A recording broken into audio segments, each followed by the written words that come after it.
Hi there, I'm Nathan Agan. Welcome back to the Working Actors Journey Rehearsal Room. We started this project in June of 2020. It came out of what we could do with all that time, and we have kept rolling along. We are almost at 5 years later, 40 rounds of these. Very exciting that we keep getting to do these, and we have so many great artists a part of this.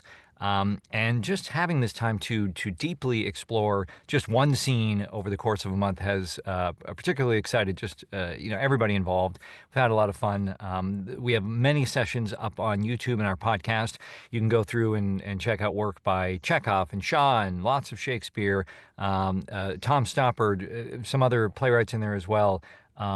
It's just a really great opportunity to explore how do you take a character from the page and make it real, and what are the questions, and what's the process, and how do you go deeper?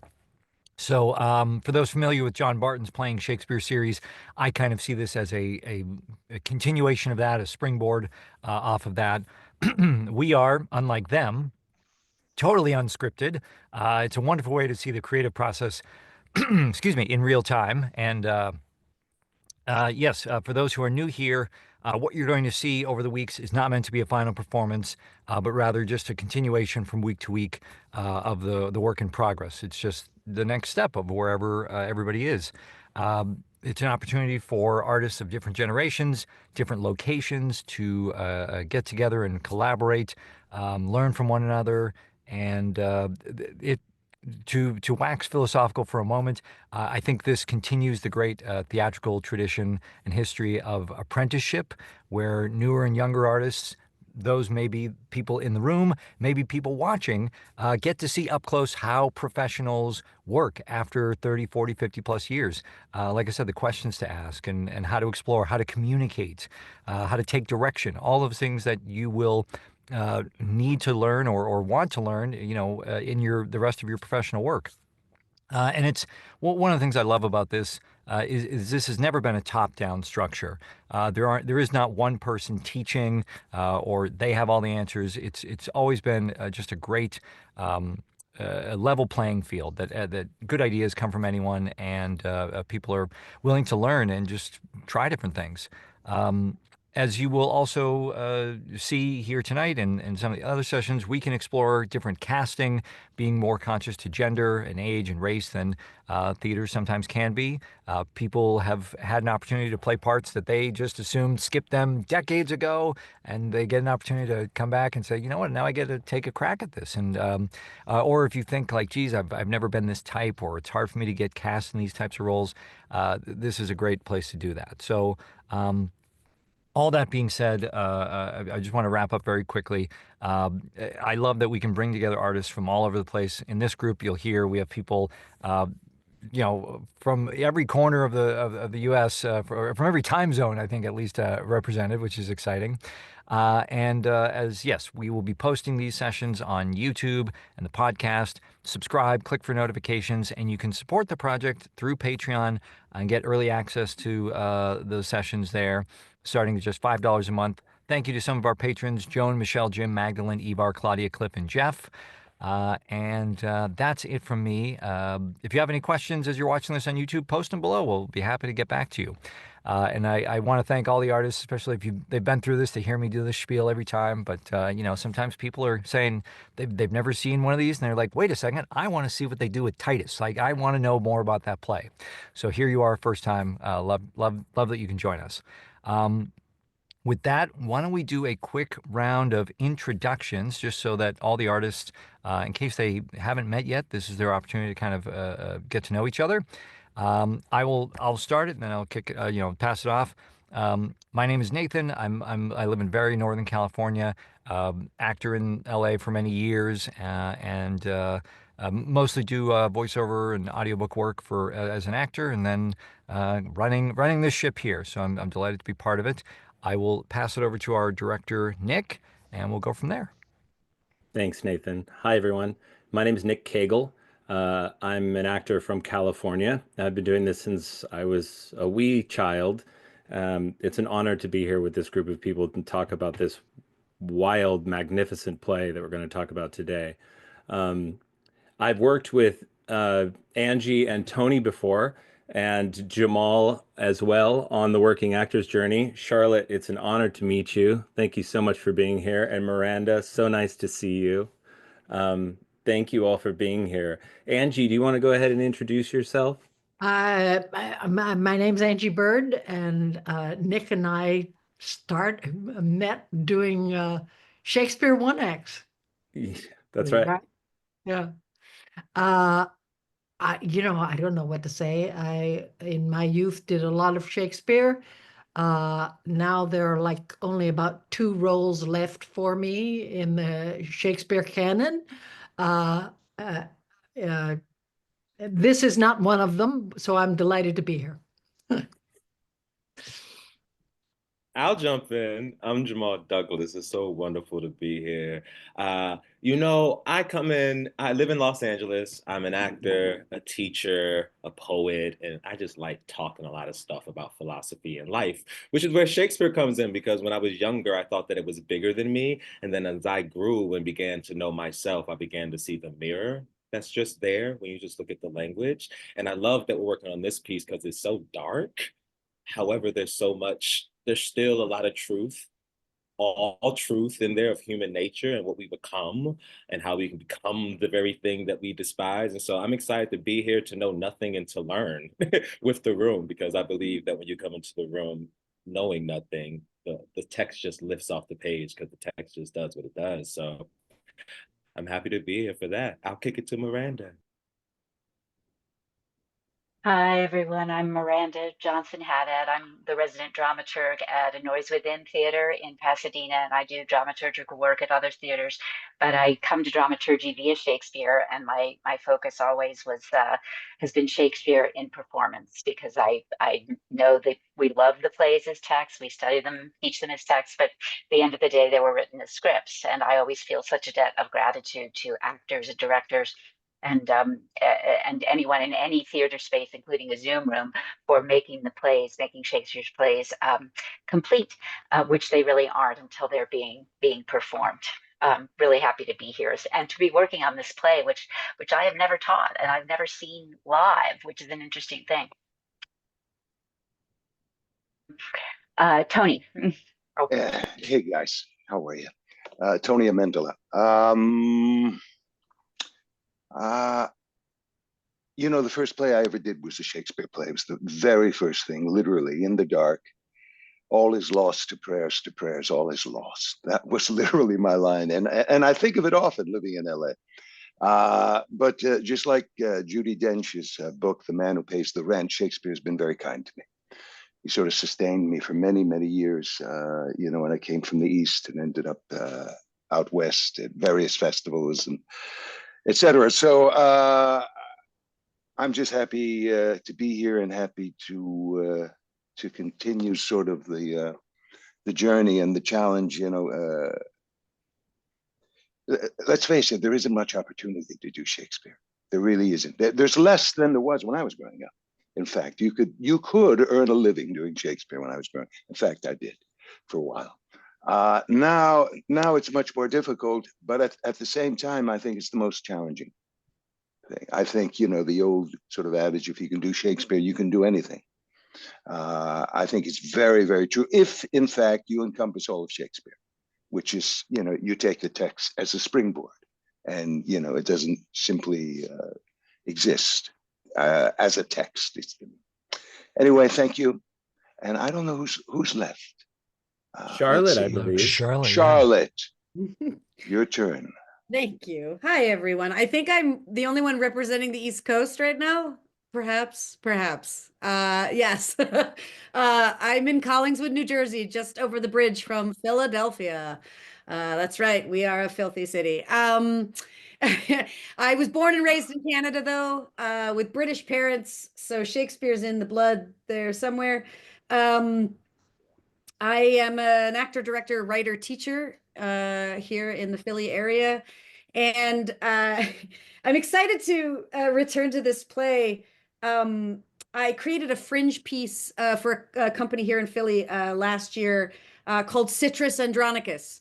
And it was a crazy bananas take on Titus using clowning fruit A lot of violence as the play demands. So this will be a nice return to the language that sparked that ridiculous show. So we had a lot of fun with it. But yeah, I'm excited to be back in the room. I've been here a couple times, so I'm excited to work with all of y'all. And yeah, thank you, everybody. Excellent, excellent. I wanted to take just a moment to remember an actor that recently passed, Mark Saint Amant. Some of you may have known him through the Titus Company, and I know he worked at the Road Theater Company a lot. He shuffled off his mortal coil well before his time, but he's not forgotten and was loved by many people. I was in class with Mark for a little bit, and always respected what he brought to the table. So we I know many people miss him, and it's always tough when your peers go on to that other plane. So yeah, I'm thinking about Mark, and I'm happy to honor him here. As we embark on Titus, one of the things I wanted to ask everybody, and Nick, you can field this another time if you so choose, but as an observer, I'd love to hear if I hear, Charlotte kind of shared her experience with the play. If others have ever, and Miranda did too, if others have seen it, worked on it, done any scenes from it. I'm kind of coming to this totally new, so I'm excited to dive into it and just kind of let it wash over me. But with that, I'll leave you with that prompt or that idea. I'm going to get out of the theater, let you guys enjoy your time here. I'll be listening in case there's any questions, or hopefully no problems. And I'll check back in towards the end. So have a great time. Thanks, Nathan. Well, to answer Nathan's question, Titus Andronicus was my big senior play in college, which I was so wary about because you work all, for years to get to this point, and then you get a big Shakespeare show, and I was like, Titus Andronicus. And I read this play, and it's shocking. It's nearly absurd. It's grotesque. There's so many words that I could use to describe it in a negative context. And then within it is some of the most beautiful poetry ever written down on paper. And I think it's a true exploration of violence in so many different forms, political violence and religious violence and violence against women. And in the end, the violence of revenge. From many different angles, revenge from Titus and revenge from Tamora. And it was a wonderful experience to work on this play and to break it down. And the freedom of creativity that this play allows is really beautiful. Like Charlotte, what you were saying with a clownish design of the show, there are so many different ways to be creative with this play and so many different ways to look at it, which is one of the reasons I wanted to explore it. And I'm so honored to have this tremendous group working with me on this today. Jamal, have you ever worked on this show before? I have never worked on this show before. I did audition for it in Philly, actually. I went to Arcadian University and lived in Philly for many, many years. And the only time I worked on it was that audition, because that was when I was terrified of Shakespeare. And so I went into this small theater. And Philly is a really great place because you have, I devised a lot of theater there. And we have the French Festival, which is really grungy there. So it's for a French festival show. And so because of my insecurity and, imposter syndrome, like preparing for it, I was questioning myself. I was 22. And so I went into the audition. This was the first time where I had like that big traumatic thing of like going up 3 times because I just felt like I could not carry the language.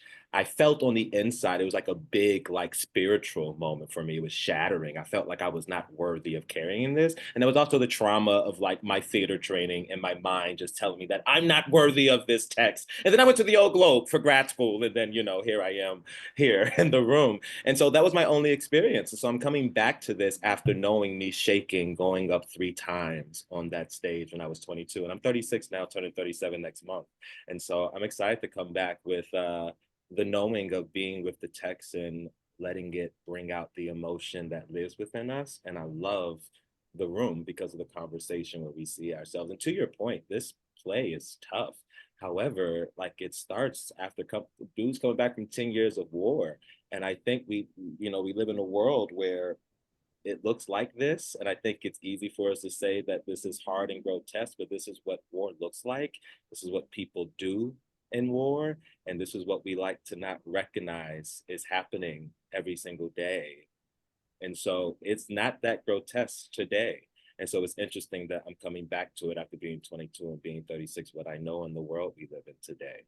And so I agree with you. A lot of darkness, but there's a lot of truth and light in it as well that shows us that we are the mirror of the thing that we think we're after. Beautiful. Maybe. Yeah. How about you, Angie? Have you worked on Titus before? No, I haven't. And my only experience with it was I was walking the Cotswolds Way, which is a 100-mile hike. And we went to Stratford and saw a production of it. We had cheap seats, and they were filming it. So we were like right beside the camera. And it was a time when there was a big discussion in England about the diction of young actors not being very good anymore. And I hadn't read the play. So the way in which people treated one another was not enough to tell me who belonged to who. So there was total confusion for me about who were Titus's sons, and suddenly he's killing his own, and it's like, so I really, although some of it was great fun, as indeed it is, I mean, it was very confusing to me. I'm ashamed to say I hadn't read it, so that might have added to the confusion. But in any case, so I'm delighted to be looking at it now. Absolutely. How about you, Tony? Have you played Titus? First of all, I'm a Philly kid too. I went to school at Temple for these two Philly guys, Philly guy and gal. I'm ashamed to say I was offered it and I couldn't do it. And it's a shame because it doesn't come around that often. But and the other thing about it is it's so intriguing is we think, it was one of his most popular plays in his lifetime. Much more popular than any of the romances that we tend to fixate on now. Very, very, which tells us a lot about the time. It's very, very interesting. So no, I had never worked on it. I never did a scene from it. I've read it. I'm trying to think. I've seen the movie, perhaps. I'm trying to think. Did I see it live? I don't believe I have. We did a couple of readings at it. It's a favorite of John Apicella. For some reason, he's fixated on this play. So we did a couple of readings of it, just very much like this, switching roles and doing stuff. I can see John doing puppetry work and mask work. And yeah, absolutely. Yeah. That's awesome. Then nothing. And Charlotte, you told us your experience, and Miranda, you haven't worked on this piece either, have you? Well, I haven't. I should say I haven't taught it, and I haven't seen it live. But I feel as though I've had a couple of close encounters with it. One was when by the way, I lived in Philadelphia the first year my husband and I were married, which was back in the early Cretaceous period. So all these Philly connections.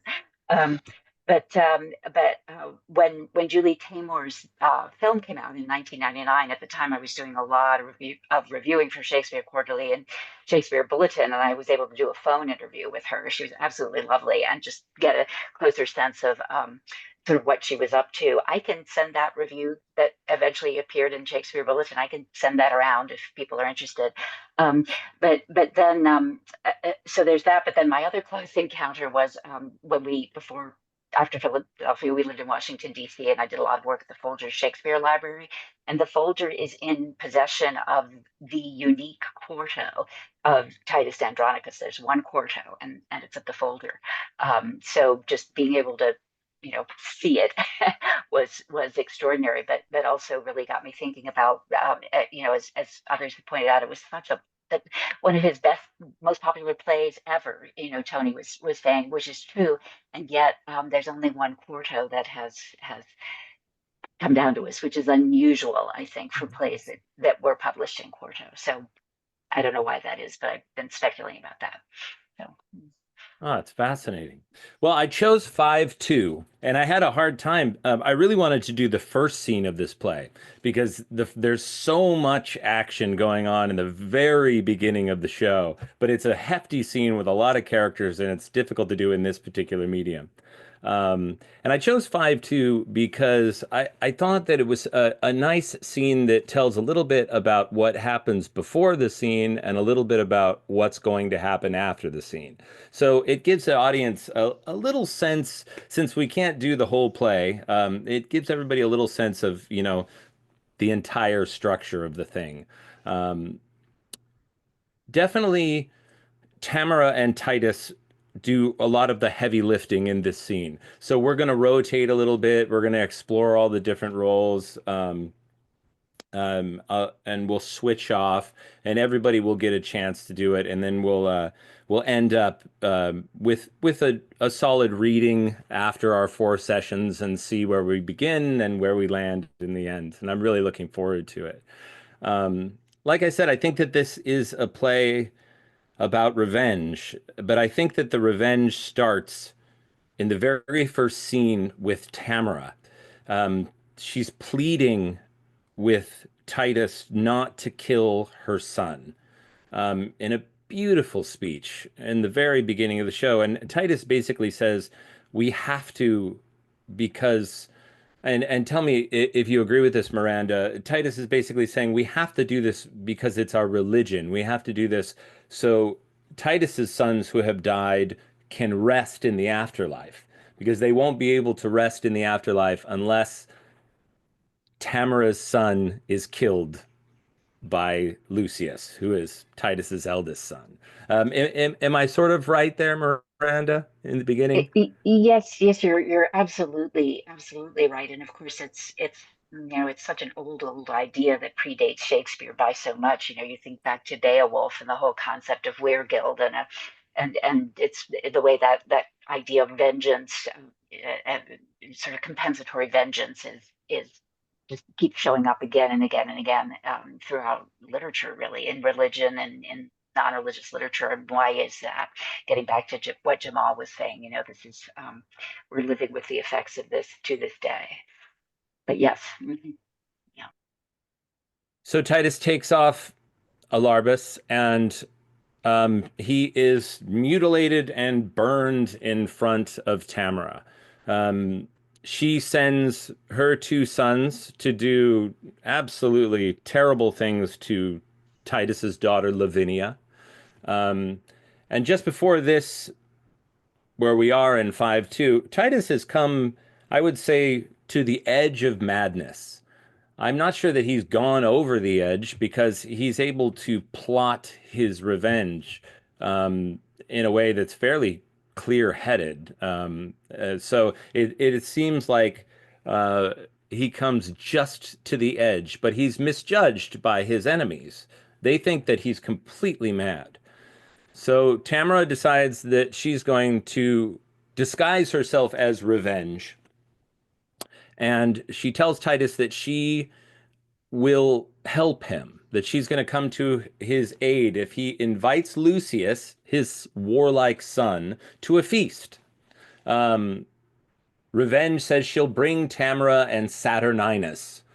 Now, Saturninus is the emperor of Rome, and only the emperor of Rome because Titus allowed it. Is that correct, Miranda? You think? Basically, Titus has said, Yeah. Yes, he throws his weight, so to speak, behind Saturnine when Saturnine and Bassianus are both contending for the throne by hereditary right. He throws his weight behind Saturnine as having the greater claim because he is the firstborn son. He is the eldest son. Yeah. Titus's loyalty is extraordinary in this play. He gives his whole self and his whole family to Rome. And it's something that we can explore a little bit and talk a little bit more about. But it's to the point where when I see this show, I get really frustrated by that because, you know, he kills one of his sons, he gives up. They want him to rule in the beginning because he's this great emperor, and he gives the throne to Saturninus. And he is beat down over and over and over again. And some could say that it's justified. It depends on how you look at the show because of Tamora pleads with him in the first scene. Basically, she says, "We're both parents. You can't do this to my son because we both have children. And you know what it's like to be a parent, and I know what it's like to be a parent." And then he goes ahead and does it anyways. So it is easy to see where Tamora is coming from, but she definitely takes it many, many, many steps too far.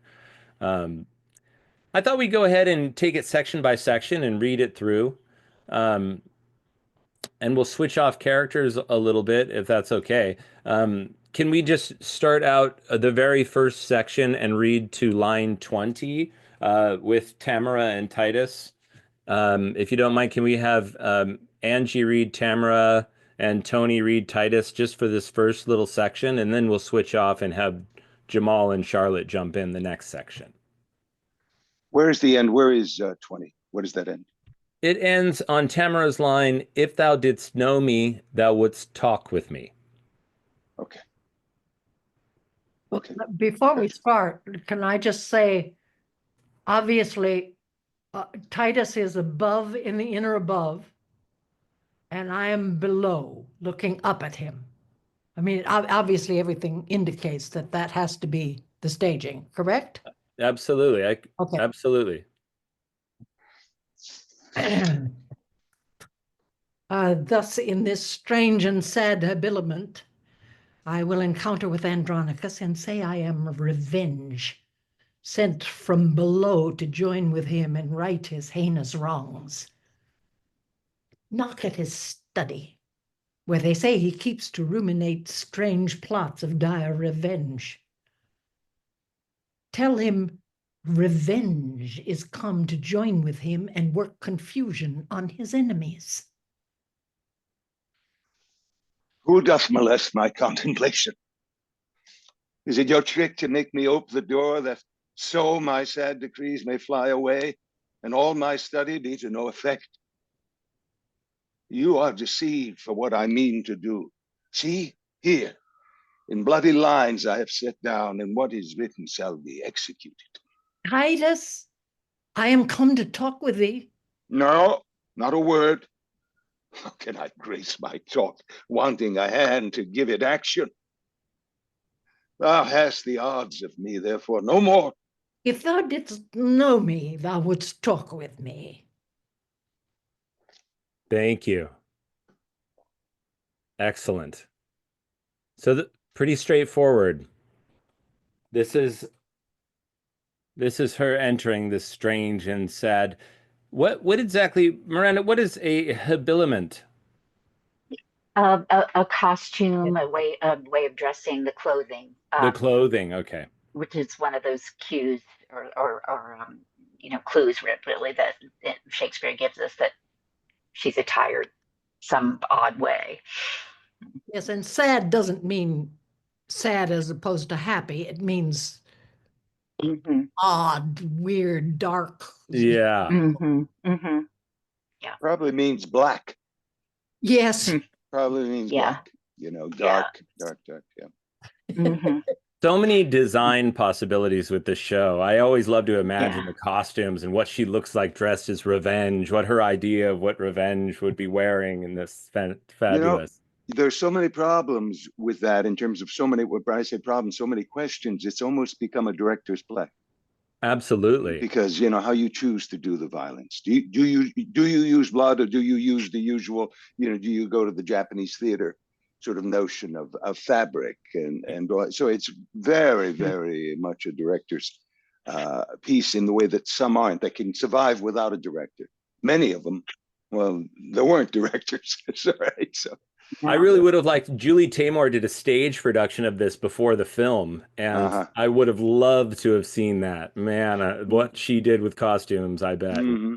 Amazing. She's a genius. She's a genius. She was the right person to is. direct this for sure. Yeah, she has some really interesting. There's a Shakespeare hour with her discussing this show, and Hmm. she really loves this play. She Yeah. really has a lot of information about it. Yeah, I would love to read that, Miranda. If you get a chance to send that, it'd be awesome. I'll send it around. Yeah, it was she was I have to say also she was lovely. She was very generous with her time and yeah. So And Miranda, am I correct? I'm going to ask you a lot of questions during this because it's just so much directorially going on. Does Titus know that she's coming? yeah, I don't know that he knows that she's coming, but he certainly recognizes her instantly, and Immediately. yeah, and I like what you said, Nick, about how he's sort of teetering on the brink of madness, but and certainly he's been very convincing to many people, around This, him, and Tamora is persuaded before she goes there that he's crazy, that he's insane. But he's not. In fact, I think he snaps into clear focus in this scene. Um, He says Charlotte, he's my not. sense, He literally have says, I'm not mad. yeah, He yeah, literally exactly, says yeah, it in the scene. yeah, yeah. mhm, That's what I Which was doesn't saying. mean he isn't. That's exactly, interesting Yeah. as yeah, well. Yeah. Yeah, how Yeah. much Yeah. is he mhm, playing the Yeah. part? And the Um, poetry, Tamara says later on, come down into this light. And so it's something about coming into the darkness to find light there. And so even the mhm, script is playing with the language of like, sometimes when you surrender to the darkness, you see clearly there. And so mhm. it's in the language. Nice. Fantastic. Let's read on a little bit more. We're going to kind of just go through the whole scene right now, get a feeling for it, and then we'll break it down. We'll continue to break it down further and further and further to the bare minimum since we have so much time spent on this scene, which I'm excited about because we can use it. I'm always surprised at these things that you can keep going after a month of work on one scene. Um, but yeah, can we have Jamal and Charlotte go ahead? Jamal, can you read Titus, and Charlotte, you read Tamara, and let's just go down to line. Let's go to line 60. So thou destroy rapine and murder there. Thank you. I am not mad. I know thee well enough. Witness these wretched stump. Witness these crimson lines. Witness these trenches made by grief and care. Witness the tiring day and heavy night. Witness all sorrow that I know thee well for our proud empress, mighty Tamora. Is not thy coming from my other hand?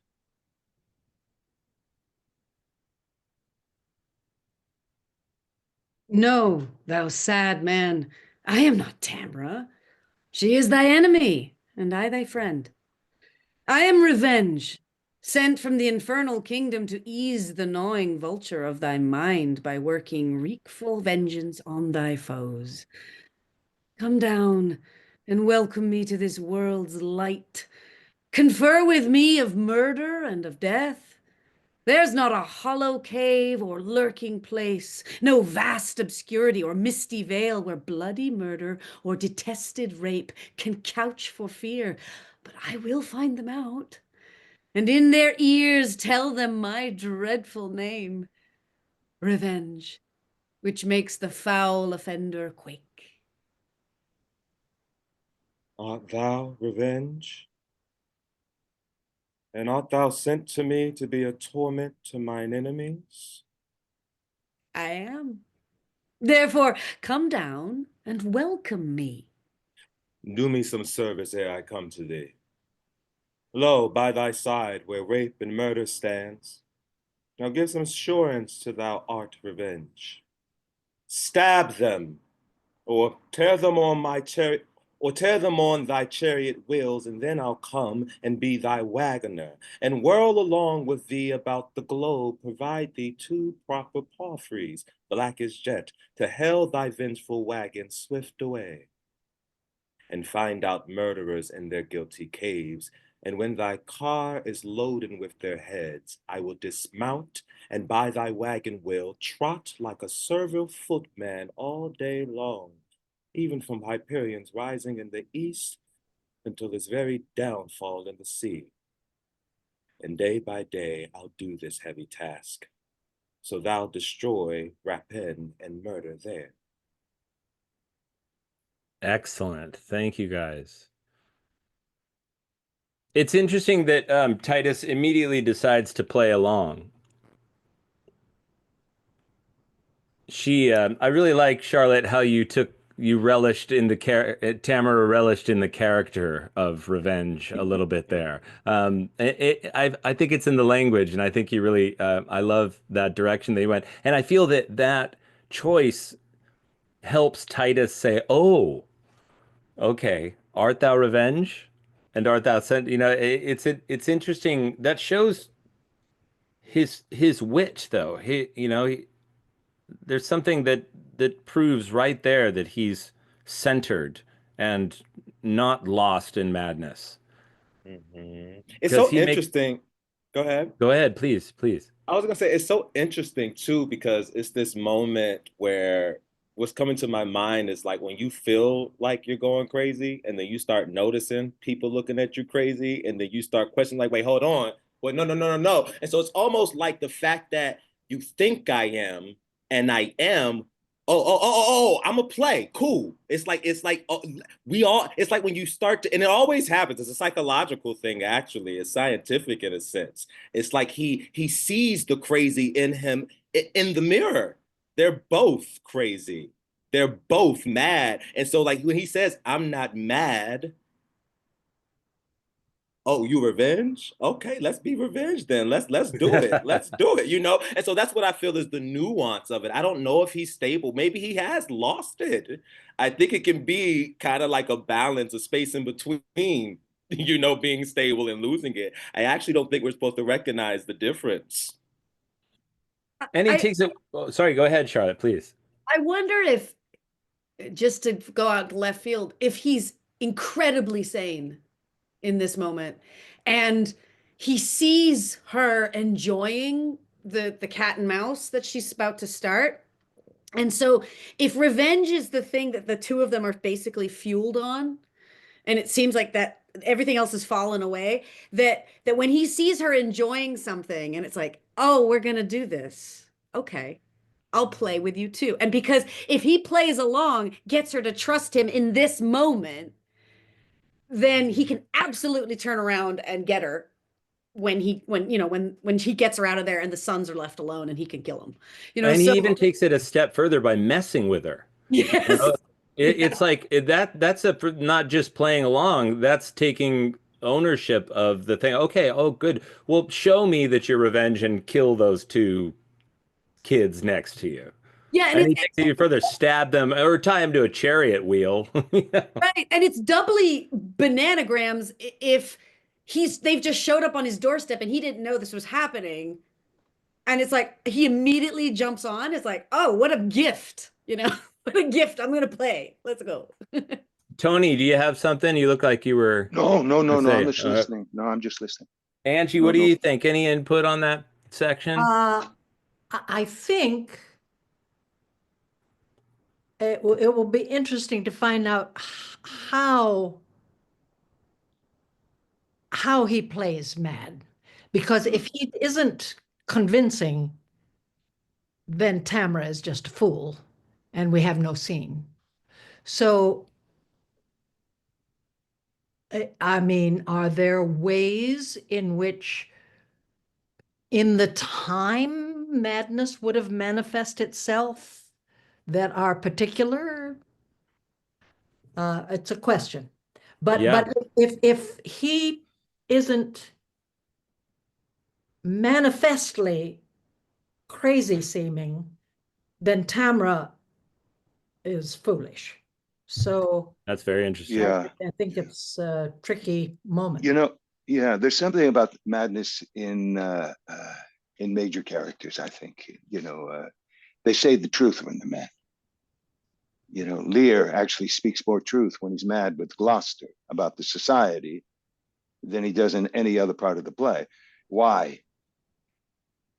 Well, because even Shakespeare has an out. Shakespeare can say, well, the character's mad. It wasn't a critique of our society. This character's mad. Are you there? Yeah. So the character's mad. It's just very, very, very interesting. All Lear's stuff with Gloucester. Hamlet is the same thing. I was going to say Hamlet as well. Yeah, it's a similar thing, but it's not. And Angie's absolutely right. It's sort of a problem in the scene is how do you. This is where it sort of almost goes back to like a medieval mystery play or something. It's very, very difficult. Particularly when in the next section when he starts saying, "Well, that's funny. He actually looks like these two guys that I really hate, and I've been writing about killing." It's really, really tricky, and maybe what Charlotte said too. The notion is obviously he's not playing mad in a playing. It's more in trying to see that it's a more subtle. It's a nervousness. It's something. But I don't think, I have to say, Angie, I don't think it will always creak. I don't know how you do that section. I think it's meant to be funny. In fact, there's something that's very interesting. I mean? Yeah. Like there's a fine line between how much comedy is in this. I mean, I've seen productions that are really funny, and I've seen productions where they did not go for any humor at all and went as dark as possible. They both work in completely different ways. But there is a ton of humor in this show. No question about it. Absolutely. And it's a fine line between, yeah, exactly. It would be fun to find out how mad is he and how much is this calculated? How like his choice of madness. There's a lot in it that seems planned, Speaking about revenge too, there's something when we go there about revenge and war and blood that becomes kind of lustful and seductive and kind of almost like you're feeding for it and feeding them in. And there's almost like this mother-child thing, like I will do these things for you, where it's like, please, yes, please do that. And they look like you.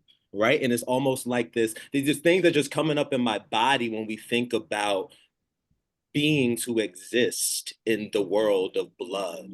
It's something seductive and lustful. Like he feeds her. Yeah. Her I mean, it's one of the reasons this play was so popular. It's the gladiator ring. It's UFC. It's many people still are entertained by violence. Excellent. Let's read on again. Can we switch back? We're on line 60, and can we do Angie and Tony again, reading Tamora and Titus? Okay, hold on. So these are my ministers, and come with me. These are my ministers, and come with me. Oh, are they thy ministers? What are they called? Rape and murder. Therefore called so, 'cause they take vengeance on such kind men. Good Lord. How like the Emperor's son they are. Are you the Empress? But we worldly men have miserable, mad, mistaking eyes. Oh, sweet vengeance, now do I come to thee? Am I one arm's embracement? And if one arm's embracement, oh, good Lord, how like the Emperor's sons they are. And you, the Empress. Oh, but we worldly men have miserable, mad, mistaking eyes. Oh, sweet vengeance, now do I come to thee. And if one arm's embracement will content thee, I will embrace thee in it by and by. This closing with him fits his lunacy. Whate'er I forge to feed his brain-sick humors, do you uphold and maintain in your speeches. For now he firmly takes me for revenge. And being credulous in this mad thought, I'll make him send for Lucius his son.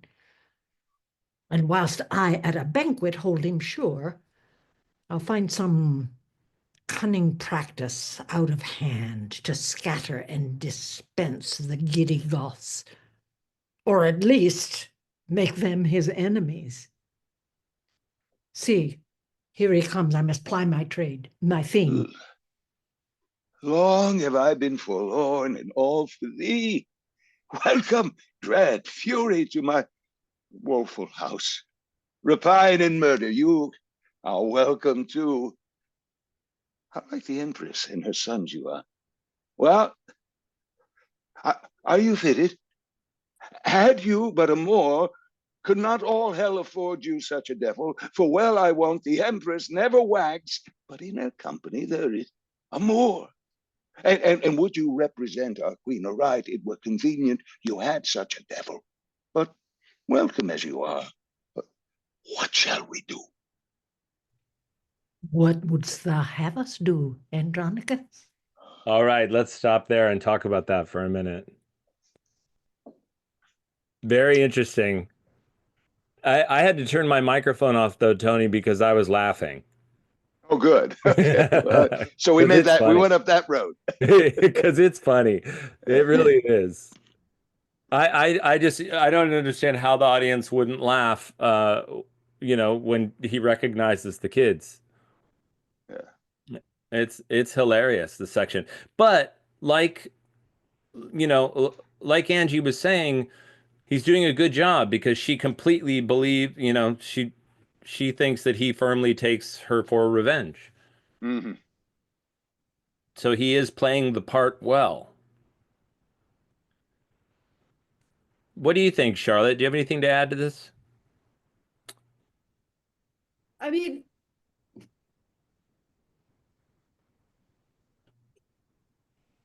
I, I, I,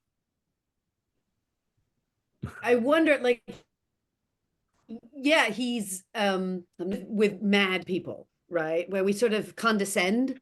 And so all he has to say is, "Oh, you look like this. Oh, this, yes, right." Just and I feel like there's an enabling of it.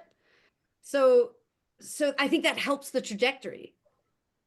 That he says these things. Well, yes, because if your brain is addled, you tend to pick from parts of your life that have existed. It's like when you wake up and you've had a dream and you're like, why did I dream about orange juice? Oh, because we were talking about orange juice before I went to bed. Like, it's just these snippets of our brain. So if he says, "Oh, you look like so and so," okay, just buy into it. She still has to sell the ruse. Yeah. Yeah.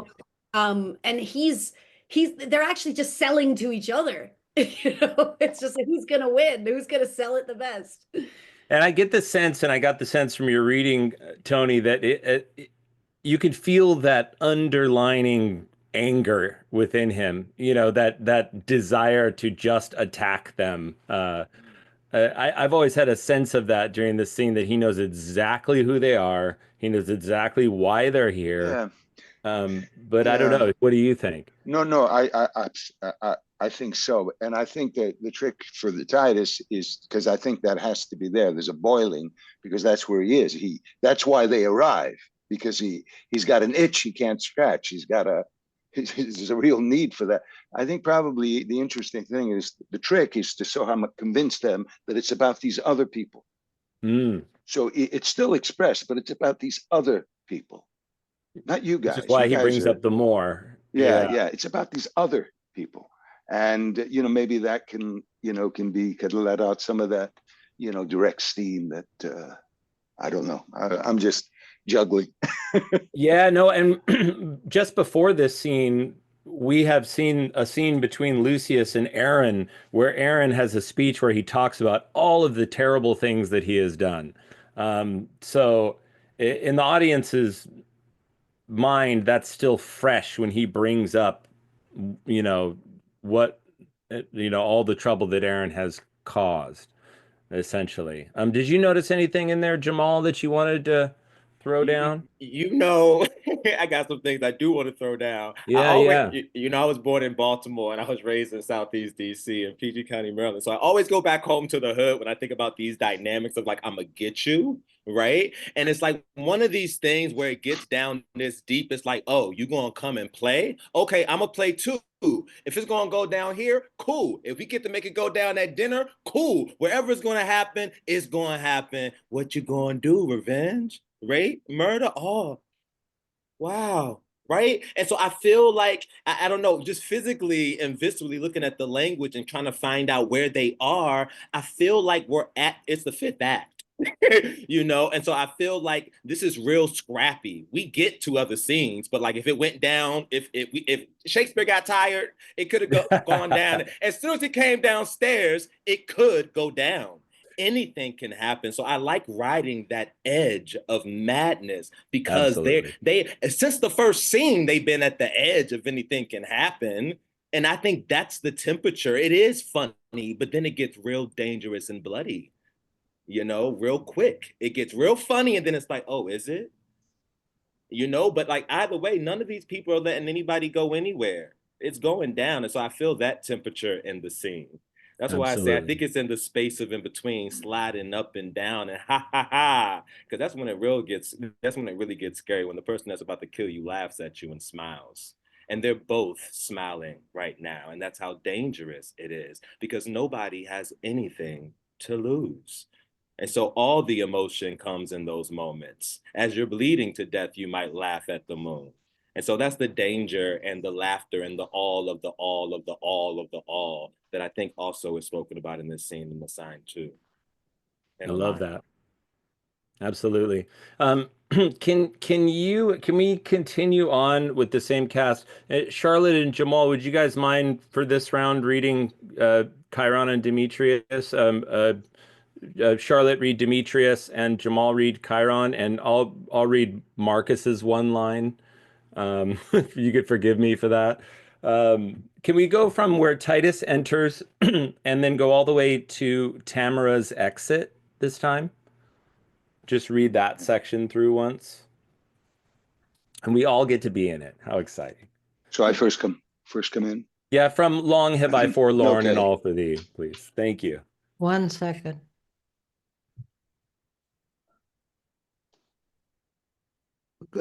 Doesn't it start with good Lord? No, oh, long have I got it. Okay, fine. What's that? Yeah, we'll go from where Titus enters. I got to get ready for my one line. Yes, yes. All right. Oh, long have I been forlorn, and offer thee welcome, dread fury, to my woeful house.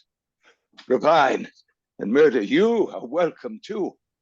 Oh, how like the Empress and her sons you are.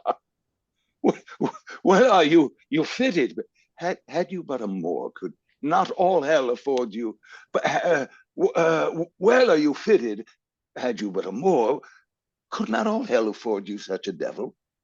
For well I want the Empress never wags, but in her company there is a more. And would you represent our queen aright, it were convenient you had such a devil. But welcome as you are, what shall we do?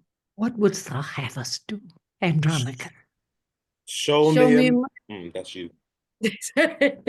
Show me a murderer. I'll deal with him. Show me a villain that hath done a rape, and I am sent to be revenged on him. Show me 1,000 that have done thee wrong, and I will be revenged on them all. Look round about the wicked streets of Rome, and when thou find'st the man that's like thyself, good murder, stab him. He's a murderer. Go thou with him, and when it is thy hap to find another that is like to thee, good rapine, stab him. He is a ravisher. Go thou with them, and in the emperor's court there is a queen attended by a Moor. Well shalt thou know her by thine own proportion, for up and down she doth resemble thee. I pray thee, do on them some violent death, that they have been violent to me and mine. Well hast thou lessoned us. This shall we do. But Would it please thee, good Andronicus, to send for Lucius, thy thrice valiant son, who leads toward Rome a band of warlike Goths, and bid him come and banquet at thy house?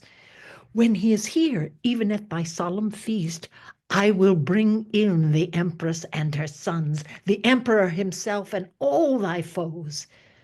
And at thy mercy shall they stoop and kneel, and on them shall thou ease thy angry heart.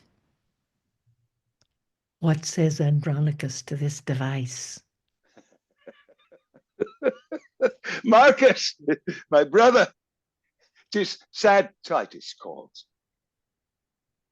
Go, gentle Marcus, to thy nephew Lucius. Thou shalt inquire him out among the Goths.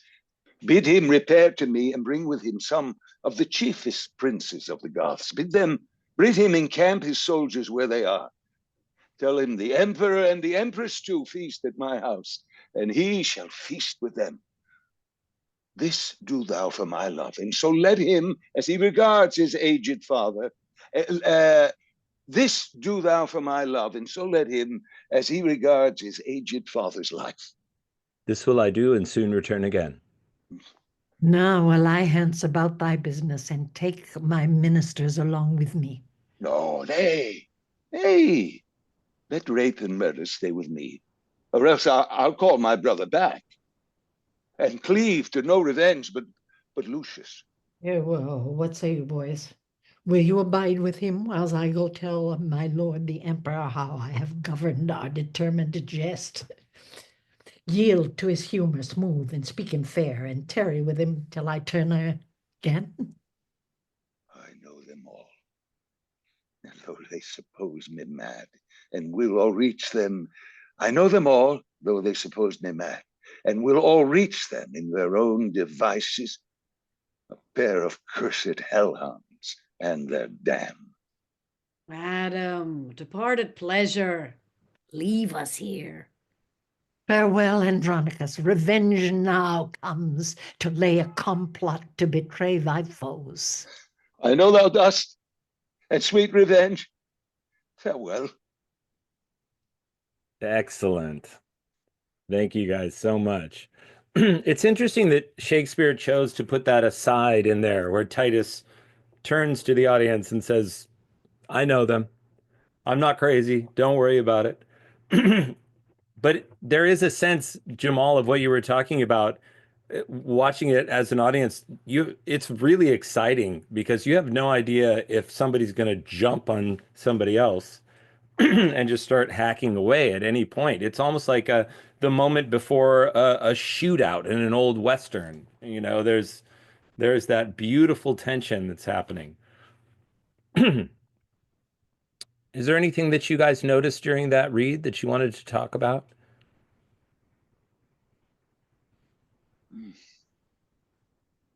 I think we have to remember that he's got one arm, he's got one hand's gone, and which is a physical reminder of what he's been through, how he's been touched, and humor that comes, the possible humor that comes with that. I mean, does he offer to shake the boy's hand? It's I mean, it just depends on what alley you want to go up. I mean, Absolutely. Or it's hidden. Maybe it's in it. You never see it. It's very interesting. And and it's interesting that he goes through each one of them and he takes the time to describe each one of them and let them know, gosh, you look an awful lot like Chiron and Demetrius. I love that speech. Look around the wicked streets of Rome. Excuse me. So that reminds me of the Lear thing, where he's talking about the justice, and he's talking about the justice being the lecher and so all the it's a sort of similar in madness sort of theme that runs through. Yeah. I'm always surprised that Tamora thinks that he is crazy enough to leave the boys there. That's an amazing choice, isn't it? Very interesting. What do you think, Angie? There was a minute when I thought she doesn't think that much of these two boys, but I don't Yeah, it's really know. interesting. Almost as though, well, I'll sacrifice them for one. I don't know whether I mean, she must have a lot of confidence in their strength, that they're pretty tough boys and can handle themselves. I don't know. What do you think about that section, Miranda? What do Yeah, it's odd, isn't it? Because she's so smart, she's so focused. It seems like some kind of an aberration. I think arguably she doesn't realize that Titus actually has a lot of able-bodied guys there, in the house, Publius and Valentine, whatever, whoever. Yeah. I kind of love that, Angie, that maybe there's maybe this isn't entirely safe, but they're dispensable, and I'm just so struck listening to all of you, and this is why I love these workshops. Just at how tonally complicated this scene is, and thinking about what you were saying about very dark productions and very humorous ones, and for myself, I think if there's no humor at all, that's really a missed opportunity with this scene and with many scenes in the play. But it's oh, this scene is really complicated, and until that moment, Titus, he's not Hamlet. He's not saying, they fool me to the top of my bent. He's not saying, and then aside to the audience, I'm just faking it, but until that moment, so we don't know where Titus is either exactly, and it's very challenging, I think, for to perform. I think it's interesting that Shakespeare decided to tell us, at that Yeah, moment, yeah. that he put that aside in there, and because the tension gets really strong for an audience during this part. We're very concerned about what's about to happen, and it's almost like he Yeah. eases us a little bit with that. I'm sorry, Tony, I what were you agree. going to say? I interrupted you. I was going to probably Angie's going to say the same thing, that Shakespeare covers Tamora because she can have the suspicion, right, Angie? And because it's Demetrius who says, "Look, this is an old man with one hand. What the fuck excuse me? What can he do? Yeah. What can he do? He's an old man. We're young bucks, and so he sort of, it's up to Demetrius to convince Tamora to leave, because I think you're right. But I wonder too, if adding to that, but I wonder too if and this is why maybe Shakespeare gives us the aside, is that it perhaps gives us a clue in tracking the supposed madness, is that he's so convincing that Tamora buys it. Tamora buys it, and possibly the audience buys it. So Shakespeare was like, by the way, guys. Yeah, but then why does he have Demetrius's line? No, I'm saying, I mean, Demetrius, but Tamora doesn't fight Demetrius. No, but I mean, he's responding to her doubt. She doesn't protest. So, yeah, interesting. Yeah.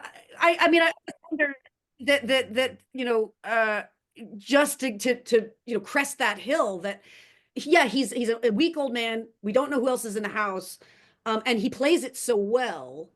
And Demetrius, and I think because it's the end of the play, and these guys have lived as far as they've lived now, there's a bit of hubris involved. Sure. Yes. He says it because he says that one of them says, "Leave us here," and the other one says, "Old man, tell us, old man, how should we be employed?" So yeah, I just to hubris add is to a great that. word for what's Yeah, going the hubris, exactly. I was thinking, and also, Chiron and Demetrius are stupider than Tamora. Yeah. I think, Yeah. Yeah, also this aside, the other one was simple. The aside there, he was above and they're below, but this aside requires an actual physical move. So there may be there may be some space there where Directorially, some stuff can happen.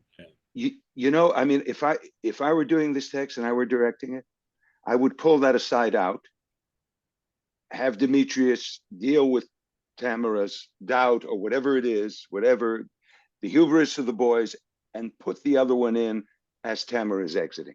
That's what I would do. So it takes, It you're covers not, her exit as well. yeah, because it seems so odd. It really hangs them up unless there is mimetic stuff between the boys and Tamora, that they're huddling about this idea. I mean, which is possible too, I guess. I was also Yeah, had it's the been... Sorry, go ahead, Jamal. I also had the question about how Titus is seen in this world, about how he makes his choices. And like after everything that's happened, he's making choices from a different type of passion because of what has happened directly to his family and to him at this point. And at first, he's like, he kills his son, he gives his daughter away, like all these things of questioning how he makes his choices. And so there's also this thing that I think in the fifth act of Titus and how he makes choices and what has been stripped from him, and what he feels like he is lacking now after being put on this pedestal. Like, I think there is a psychosis of seeing, and which is why maybe they come to convince him, because like his choices are seemingly coming outside of himself in the world in the way that he might be perceived from his family at one point, and then all these things that's happening. And so there's also, I think, with our intellect working it out on the backside, I think within the world of these beings, there is things that are not all the way there. He's making choices from a different point at this time. Like he's been played, he knows he's been played. He's maybe not know consciously, but he's made decisions that has created this chaos as well. And that's something that's just coming up, the consciousness of like, oh, maybe they came to convince him because maybe his choices have been questionable. There's another thing, another character in this scene that is not in the scene, that Tamora's major concern is Lucius is out there with an army. So I think that also, like, maybe she's less concerned about Titus. This is all about getting Titus to get Lucius in a room so they can kill him and get rid of that imposing army that's out there. But they don't realize the biggest danger to them is right in front of them, is Titus. Very cool. Very cool. Let's read on and switch it up a little bit. Tony and Angie, can you guys read Chiron and Publius in this scene? I don't think Demetrius says anything anymore. Let's see where we are. Say, boys, abide with him. And Tamara exits. So we're on line 152. Tell us, old man, how shall we be employed? Is that me or is that Angie? Oh, Tony, would you mind reading Chiron, and Angie, Okay. would you read Publius? Sure. Thank you. And then let's see. Charlotte, would you read Titus for us in this scene? Awesome. Tell us, old man, how shall we be employed? I have work enough for you to do. Publius, come hither. Caius and Valentine. Yeah, what is your will? Know you these two? Oh, the emperor's sons, I take them. Chiron and Demetrius. Fie, Publius. Fie, thou art too much deceived. The one is murder, and rape is the other's name. And therefore bind them, gentle Publius. Caius and Valentine, lay hands on them. Oft have you heard me wish for such an hour. Now I find it. Therefore, bind them sure and stop their mouths if they begin to cry. Villains, forbear. We are the empress's sons. And therefore do we what we are commanded. Stop their mouths. Let them not speak a word. Is he sure bound? Look that you bind them fast. Come, Lavinia.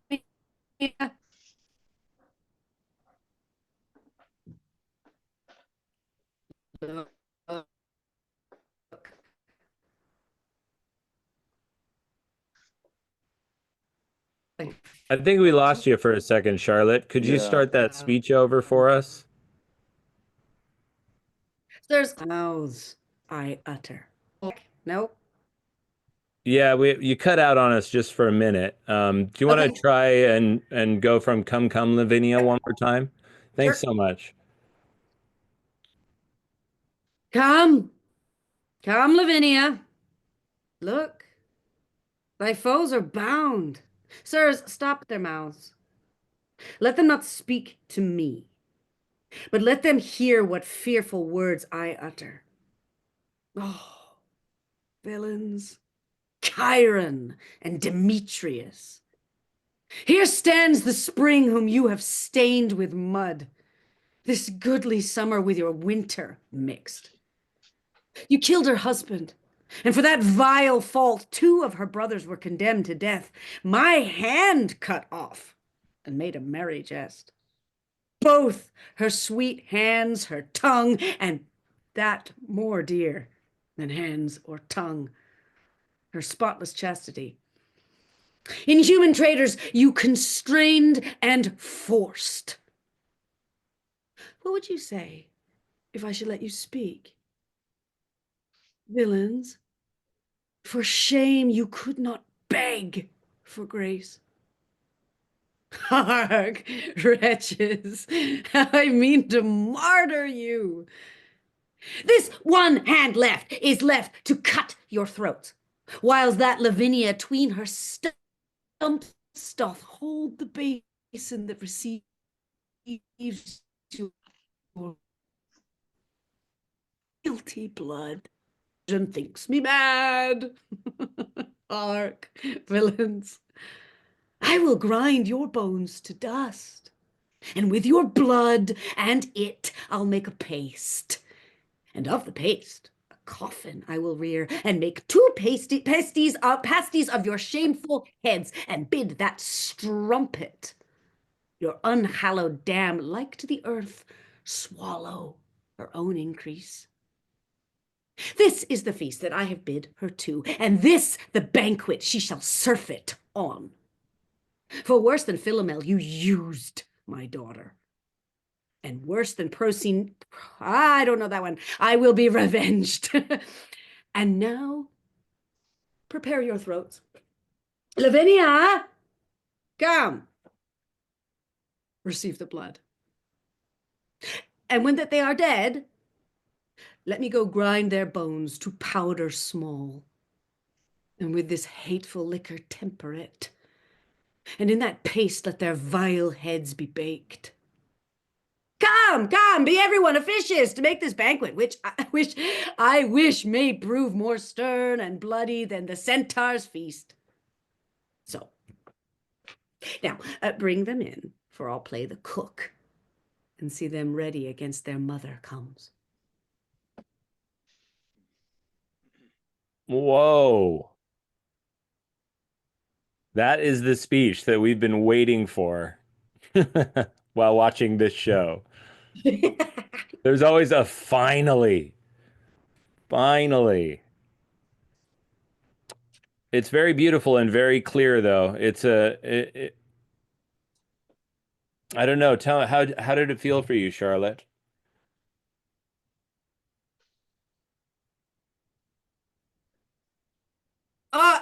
There's a lot of repetition in it, which, you know, Shakespeare's very deliberate about. So there's this, yeah, I think you're right. There's almost a blossoming for him. There's this, like, you know, moment. And so that repetition really feeds that, like, I'm gonna do it. I'm really gonna do it. Yeah, let's do it. Like, and the details start to, you know, like the buffet of it. Yeah, yeah, and I wonder, and I don't know the answer to this, but I wonder how much of it is premeditated and how much of it is like, and this fun detail, you know, like these discoveries. I don't know. Like, is it just like, uh, I don't know. Yeah, it was fun to read. It's hella fun to read. Yeah, it's interesting. I wonder, like, how much he's been planning for this moment. Do you know? I wonder, like, what his what is Publius and Caius and Valentine doing there? You know, like, is this does he have them around for a reason, or are they just in the scene, or is this all something that Titus has been aware it was coming? I'm not sure, Jamal, what did you think? Did you get a feeling listening to that? I love this. I just love it. It's the thing that keeps coming to my mouth, and I'm a tourist, so I'm very good on. I love taste. It's like food, and it's like the enjoyment of making a pie, the meditation of it, the texture, the different layers. And that's what I was feeling in that speech. It's like maybe premeditated, but you don't know until you get in the kitchen and you smell what it smells like and you know what it's going to give that you're giving. And so the intention of making a pie, I think, is what's oozing through the language as he creates what he is going to do. And he Yeah, might the taste it images. too. I feel like he might be the dude that taste tests while he's making the pie, you know. I'm thinking a lot about the imagery that is coming out, the grinding. Like he takes you through the process. I think is Yes. repetitive in a sense because like he's talking about what he's he's doing this to a body, y'all. He's doing this to a body, you know. And so it's literally talking about breaking down a human body to let it sit in an oven, to let it cool by the window, to then get ready and prepare for a banquet. And so there's lusciousness in all of this. And I think there is ooh, that might taste good too. Ooh, maybe a little cinnamon, you know? And so something gets a little sweet, but he knows why at this point. And so that's what's coming up for me. Just all those tasty, wonderful, sensual, igniting things to drive the language. And I'm hearing it in what's coming out. So that's what's coming up for me. Yeah, the image of for me of Lavinia holding this bowl with Yeah. with these stumps while he does this speech is incredibly shocking. And what is this from Ovid's Metamorphosis, Miranda? Is that where Shakespeare's getting this? Is Yeah, that what happened to Lavinia?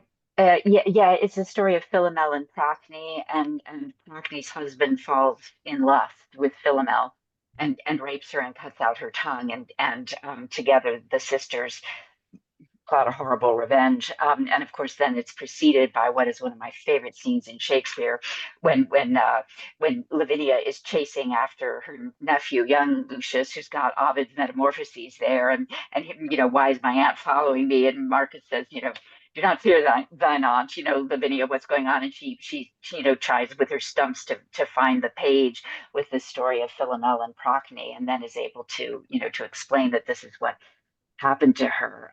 But what I love about this speech is that the description and the detailed description, as Jamal was saying, it is part of the torture that he's inflicting. It's part of the revenge that he's inflicting on Chiron and Demetrius. And that's one thing that the Tamor film, I think, just captures so well. It's that horrifying scene where they're stripped naked, duct tape across their mouths, suspended upside down with their hands bound, and you know, Anthony Hopkins having way too much fun, but he's great in this scene, you know, really just savoring every word. And yes, okay, we all remember he played Hannibal Lecter in a movie that I will never see, but I know what it's about. And he definitely is evoking that in the scene. But just this idea that language can be a way to torture and torment, I think is really extraordinary, especially when we remember that Shakespeare was just at the start of his career here. So it's really it's a great speech. And I'll have more to say about pies the next time. It's funny, there's the cliche now of, like, you know, every Bond movie where the villain's like, and now I'll explain everything before I do thing. But like, this Monologue. is one of the original, you know, like when it was first started, you know. Yeah. And it's something that we haven't mentioned really too. Like he's describing what he's going to do to them. What happened to Lavinia? What happened to her body? And she's still here with her hands gone and her tongue cut out. I'm gonna tell you every motherfucking thing I'm about to do to you. And you're gonna sit here, I'm gonna take my time. Right? And like that's interesting too. I just thought about it. Like I'm talking about this dude. I'm like, nah, Lavinia is literally sitting here in the room with blood drawing out into a bucket in front of her, and her father telling these two men what he's gonna do to them when he's gonna do what he's gonna do to her. And she's told to watch this. And yeah, and I did wonder that like he loses humanity here a little bit. and he keeps saying Lavinia, Lavinia, Lavinia. So I wonder how much she does not want to participate. Yeah, he keeps bringing her over, doesn't he? Yeah. I really love that line where he says, "This goodly summer with your winter mixed." Beautiful language right there, and vicious. And it kind of reminds me of Richard III a little bit. Totally, and maybe it's because Nick and Jamal, we just did Richard II, but this whole business of Titus aloft and then coming down. We see this over and over again in Shakespeare. This um, alternate planes and then meeting on the same plane, descending into the light, into the darkness, whatever it may be. Yeah, Julie Taymor went on a whole thing where she brightened his costumes towards the end. She started Titus in this dark gray blackness, and by the end he's wearing all white with a chef's hat, and he really comes into his own through his revenge, essentially. Excellent, excellent. Is there anything that you want to add, Angie and Tony, after listening to that section? Well, it's in the text, what I've written down. He says it right, and I'm going to do what I wrote down. So the question becomes, I mean, it's the very first thing he says, because you were asking earlier, does he know what he's going to do? Is that what that is? I mean, he doesn't know they're going to show up. Yeah. But the banquet is the notion, and also, I mean, that's in Ovid too, the feeding the children to the mother or the father is like it seems to be a theme. That's the vengeance. Yeah. But yeah, but I didn't know that Procne was married to Theresis. Mm-hmm.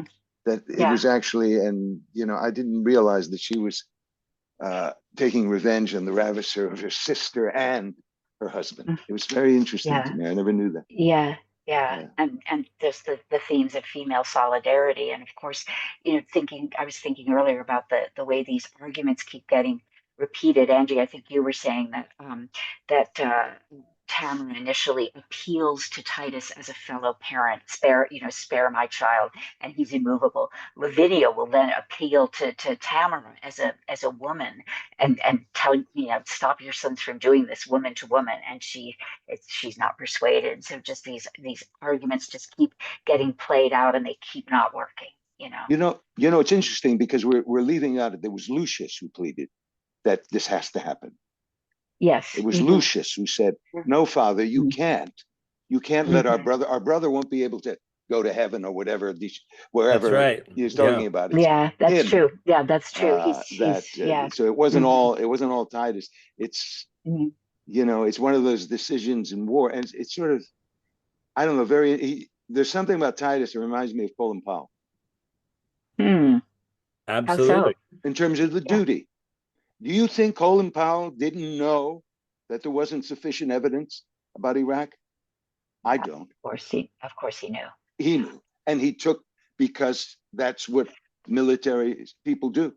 They right down to the end. You'll hardly hear any active or even unactive, retired military. There aren't that many who are speaking out right now because there's a code. And it's sort of interesting. I mean, I think of Titus in a kind of way that he follows that code.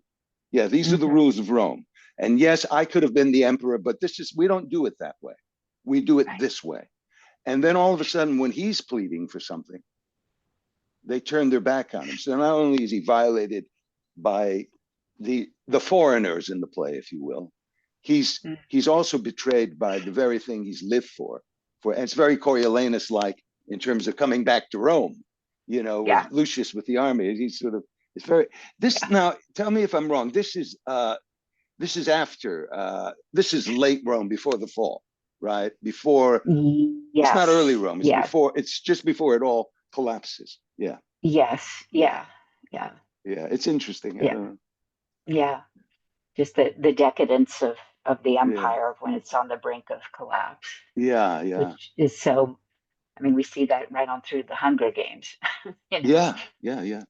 It is interesting to think, though, that you're right. Lucius kind of starts it all off when he says ad manus fratrum in the first scene, which is, it has to be done for my brothers, basically. Yes. And then he's the one that lives in the end, Yes. which is fascinating.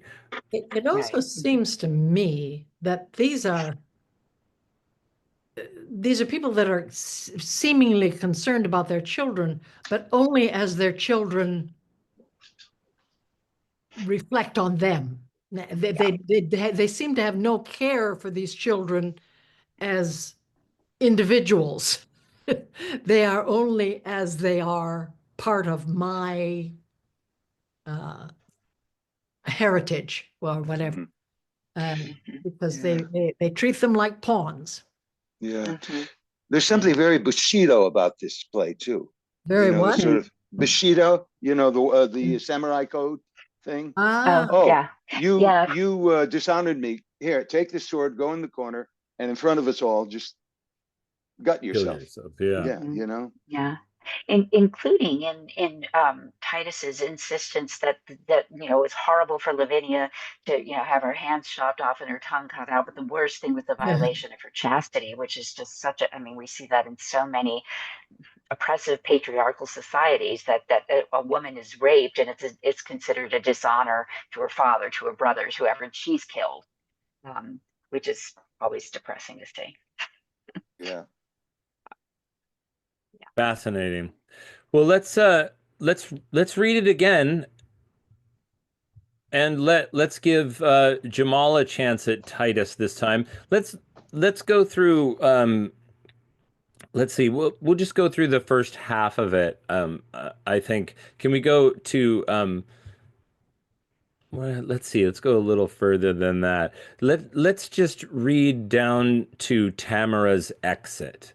Is that okay with you guys? Which is, let's see. I think it's about half of it, is it?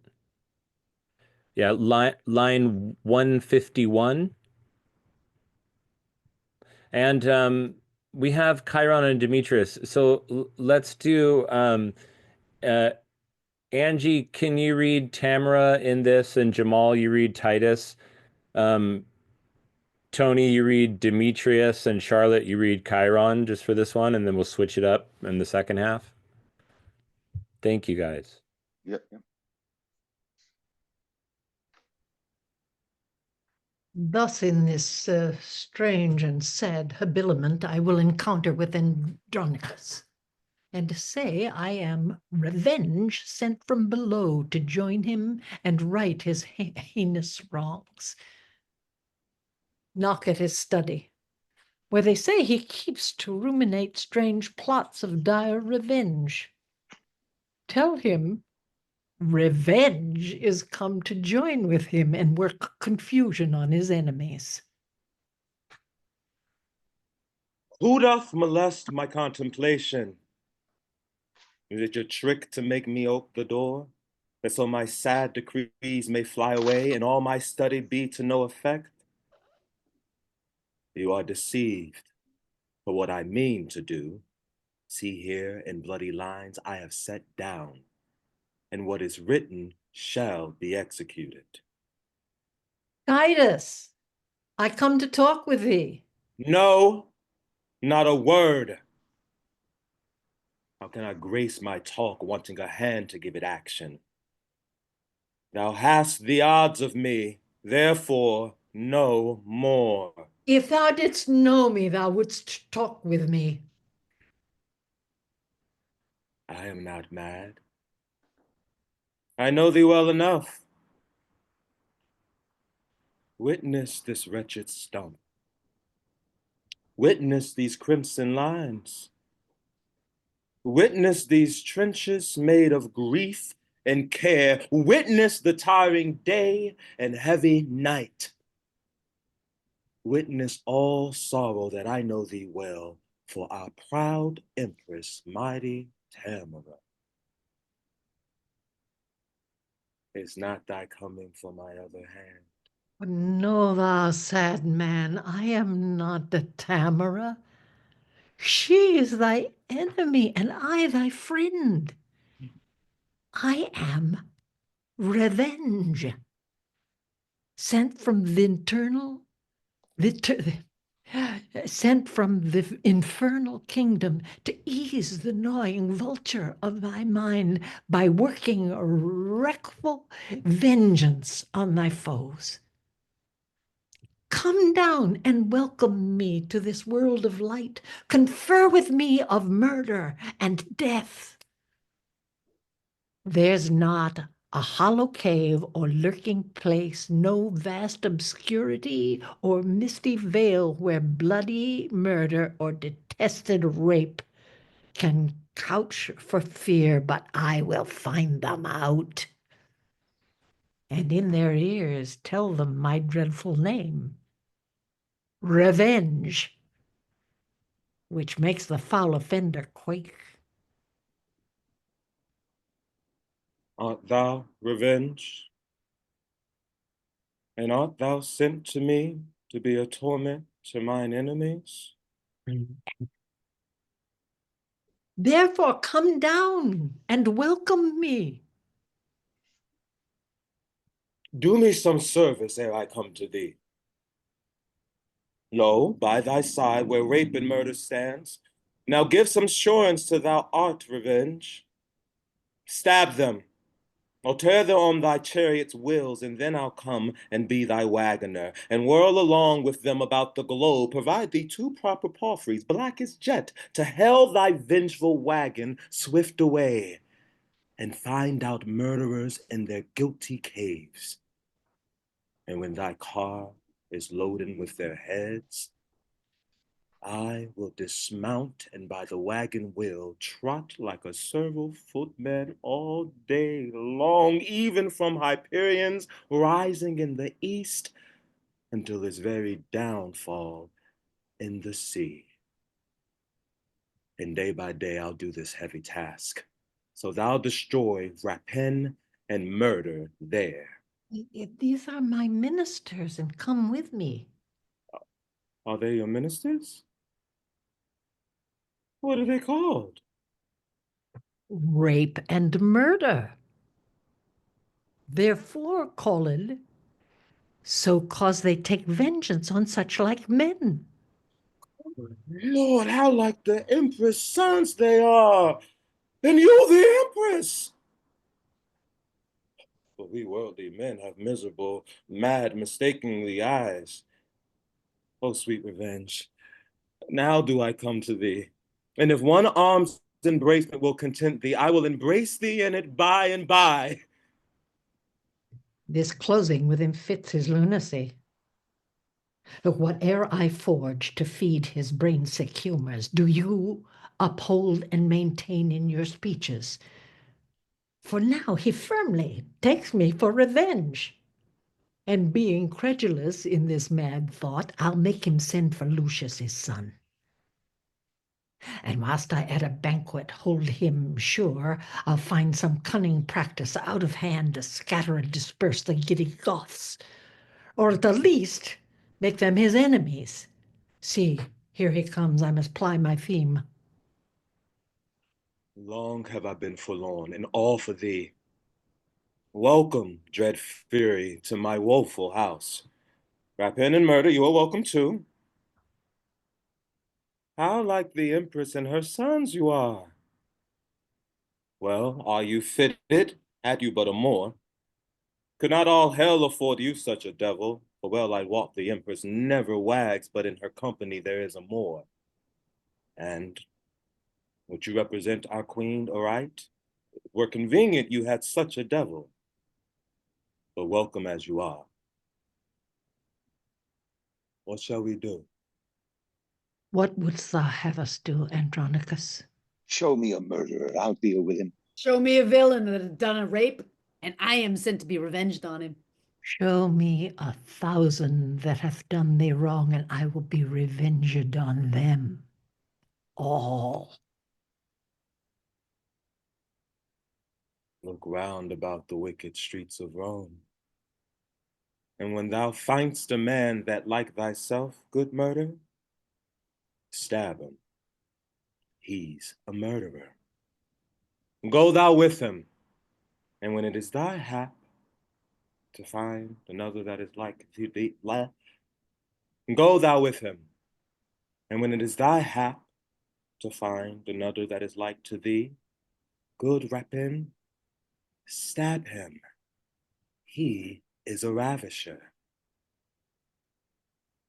Go thou with them, and in the emperor's court there is a queen attended by a Moor. Well shalt thou know her by thine own proportion, for up and down she doth resemble thee. I pray thee, do on them some violent death. They have been violent to me and mine. Well hast thou lessoned us, this shall we do. But would it please thee, good Andronicus, to send for Lucius, thy thrice valiant son, who leads towards Rome a band of warlike Goths, and bid him come and banquet at thy house? When he is here, even at thy solemn feast, I will bring the empress and her sons, the emperor himself, and all thy foes. And at thy mercy shall they stoop and kneel, and on them shalt thou ease thy angry heart. What says Andronicus to this device?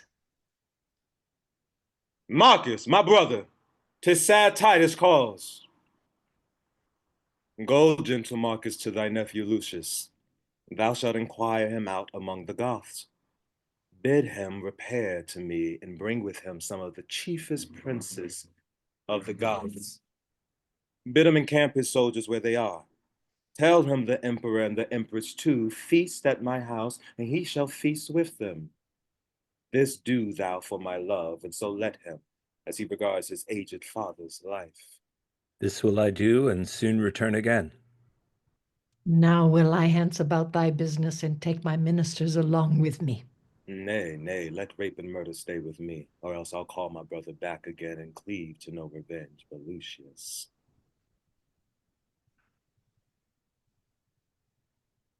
What say you, boys? Will you abide with him whilst I go tell my lord the emperor how I have governed our determined jest? Yield to his humorous move, and speak him fair, and tarry with him till I turn again. I knew them all, though they suppose it me mad, and will all reach them in their own devices. A pair of cursed hell-bounds, and their damn. Madam, departed pleasure, leave us here. Farewell, Andronicus. Revenge now goes to lay a complot to betray thy foes. I know thou dost, and sweet revenge, farewell.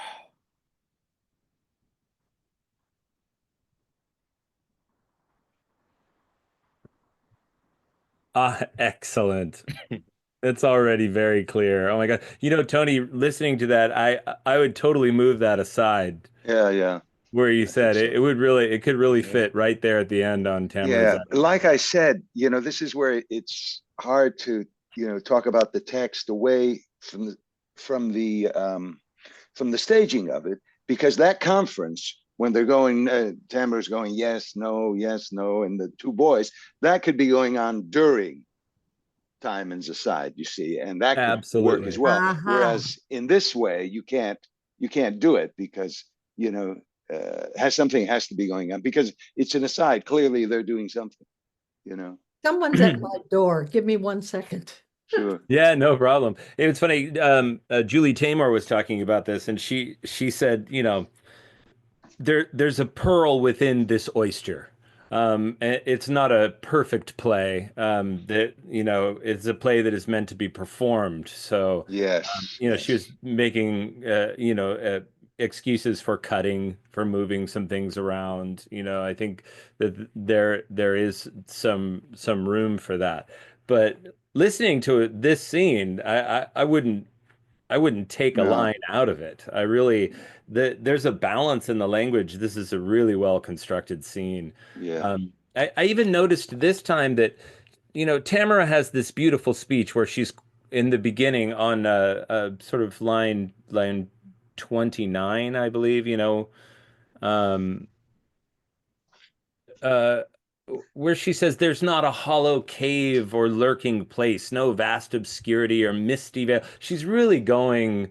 This is some beautiful flowery language that seems like she's enjoying this character that she's playing. And then Titus matches her speech when he comes back in with this, "Do me some service." And they're almost about the same length with the same type of language. And it feels like, uh, I don't know, there feels like this energy battle that's happening right there in the very beginning of the scene.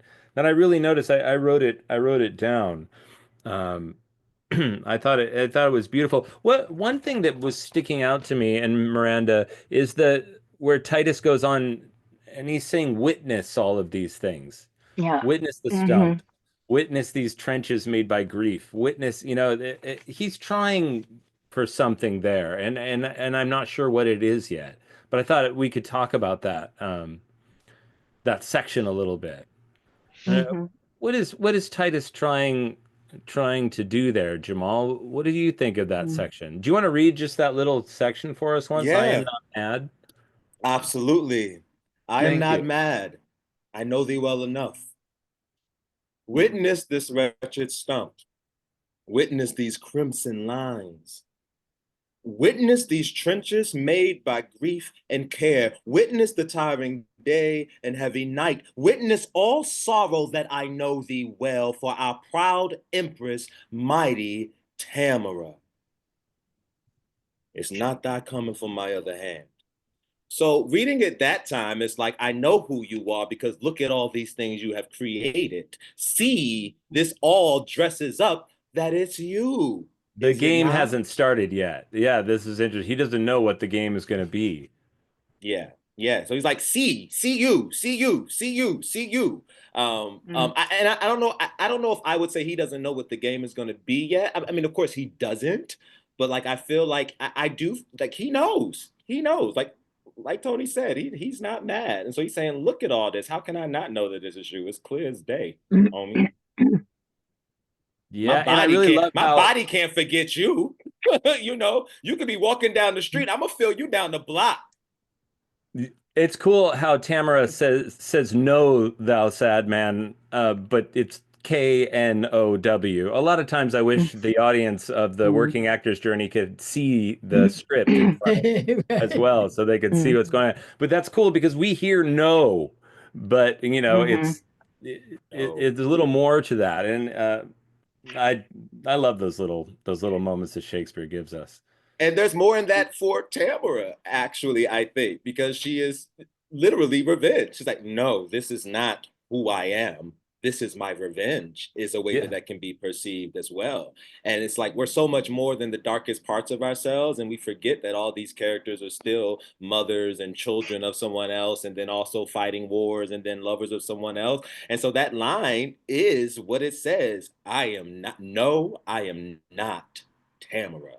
I am revenge. It's kind of like becoming that thing. And going back to your point, this play is about this thing. They become the thing, but they forget their humanity in a sense. Yeah. Yeah. Yeah, it's so strange. It's almost like the best mood we've seen Titus in in so long during this scene Mm-hmm. because the revenge is right in front of him. And somebody playing revenge and it's actually his revenge. I think he recognizes, I love that he jumps in the game. And then immediately he's Mm-hmm. playing along with do me some service ere I come to thee. Mm-hmm. Mm-hmm. That's almost Hamlet-esque toying with Polonius. It's him taking some time to relish in what's going on.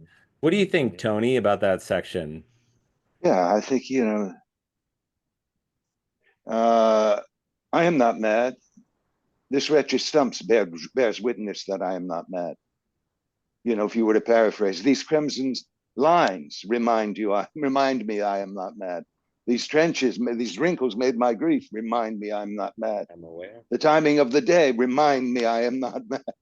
Yeah. And because I'm not mad, I know who you are. You're tomorrow. Are those witnesses commands? Look at this, look at this, look at Yes, it could be that. Yeah, that's what sure. I was thinking. Could be. It's a strong word, witness. You know, it's different than see. You know, yeah. it Bear witness. yeah, Yeah. it's like it is a command. It's like an action that he wants her to take. I am Yep. conscious. I am aware of everything that is happening around me. I am not mad. My eyes are wide open. Everything I'm about to do, I know. And then You know, the he thing- comes back later when he's playing the game, though, and he says, "But we worldly men have miserable, mad, mistaking Mhm. eyes." You know, because all of a sudden he's like, "Okay, I really love that he takes the time to play this." You know, the other thing we forget, Tamora is revenge. She actually is revenge Yeah. because she's revenging her son. That's right. You Yeah. see, you lose track of that in the play. She doesn't, but she's still on to that. Yes, Lucius. I mean, it depends if you make her it's all about strategy, but it's also that. They're both. Yeah, They both want revenge on the other. absolutely. Yeah. Mm-hmm. That's a fascinating thing about this play. And it's hard to say really, who is in the wrong in this scene, because they're both fighting for their Well, children in a way. I mean, Titus yeah. almost less so. It's more about Rome. And Yes. Yeah. that's why Yeah. the Colin Powell thing comes out. Right. And to me, Tamara going after Titus is 100%. But and the notion of killing, is it Bassanio that's with Lavinia, who she's supposed to marry? Yes. That brother. Yeah, Bassianus, Bassianus killing Yeah. him. But all of a sudden, when it devolves into, Ray. I mean, whatchamacall was killed ceremonially, if that's possible. In other words, he was killed as a prisoner of war. Lavinia is killed anything but that way. She's killed with relish and I mean, it's a whole different thing. And I think the notion of the way vengeance works is the whole thing of, okay, you beat my friend with a stick, I will come with a metal pipe. You come with a metal pipe, I will come with a knife. You come with a knife, I will come with a gun. You come with and the notion of vengeance to me is that, having played Iago a couple of times, I'm always amazed that people think, well, why does he do that? We live in a time when if you look at someone the wrong way, they don't just shoot you, they shoot everyone on the stump. They just come and they just clear out the whole thing. And it's sort of not seeing the violence in our own society sometimes that's fascinating in a kind of way. Because it's, again, when I was in high school, two guys did something together and they fought, and maybe their friends would fight. Yeah. Maybe their friends would fight. No. Yeah. And it's that whole thing too in this world as well that keeps coming up for me from that first scene. Like, and to your point, I think is that they had an opportunity to stop it. But because they wanted to finish something, that is why the war is continually. And I can't never look at Shakespeare without seeing the world, because that's exactly what it is, because of what happened. It's like, it's like this concept as humans that we really do have. Like, we end up doing to others what has happened to us, and we don't even realize it. We can use philosophy or intellect to talk ourselves out of it, and we don't realize we're fighting ourselves. And that I think that's the question of this play. That's why that first scene starts. When everything is done and they're here, can we lay it down and save someone's child? And this world decides, nah, we keep going. And that's why the play starts, and that's why it ends the way that it does. I agree 100%, and I think also that's what was so radical about the ending of the Tamor film. With young Lucius O'Shea Jones, the actor, carrying off Aaron's baby into a new dawn. And, okay, maybe a little heavy-handed on the symbolism, but it was a radical reimagining of the ending and the possibilities. I love, Jamal, what you were saying with the whole witness speech. It's written on his body. And I think there's almost something ritualistic about the repetition there of those witness, you're being called to witness. It's an Ritualistic. extraordinary That's really moment. interesting. Absolutely. And if to get super nerdy here, I'm looking at the folio, and they've broken the line. So witness this wretched stump. Yeah. And then the next line starts, witness these crimson lines. So on looking at it on the page, it's literally 5 witnesses just down the page. Yeah. It's just looking at it, it's very stark. It feels almost preacher-like. Totally. And there's a religious, it's like Absolutely. a spell, that's why it An caught incantation. in incantation. Thank you. Absolutely. Yeah. There's something Yeah. spiritual about it. Yeah, Well, the let's get to the end before Nathan turns on the music and plays us out. Can we have this time, Tony, can you read Titus for us? Charlotte, can you read Tamora? And Jamal, can you play Publius? And Angie, can you play Chiron? Well, let's see, we got both of them here. Angie, you play Chiron, and I'll say Demetrius's line. So Since this I is from felt the so good beginning about again my or Marcus continuing? line. This is from the beginning or continuing? No, let's just continue on and read the end. Is that okay? Oh, yeah, it's great. We'll start from Tamora's exit. So Chiron's line, tell us, old man, how we shall be employed. And I'll play Chiron. Tell us, old man, how shall we be employed? I have work enough for you to do. Publius, come hither. Caius and Valentine. What is your will? Know you these two? The Emperor's sons. I take them Chiron Demetrius. Fie, Publius, fie. Thou art much deceived. The one is murder, and rape is the other. And therefore bind them, gentle Publius, Caius and Valentine. Lay hands on them. Oft have you heard me wish for such an hour. Now I find it. Therefore bind them sure and stop their mouths if they begin to cry. Villains, forbear, we are the Empress' sons. And therefore do we what we are commanded. Stop, close their mouths. Let them not speak a word. Is he sure bound? Look that you bind them fast. Come, Lavinia. Look, thy foes are bound. Sir, stop their mouths. Let them not speak to me, but let them hear what fearful words I utter.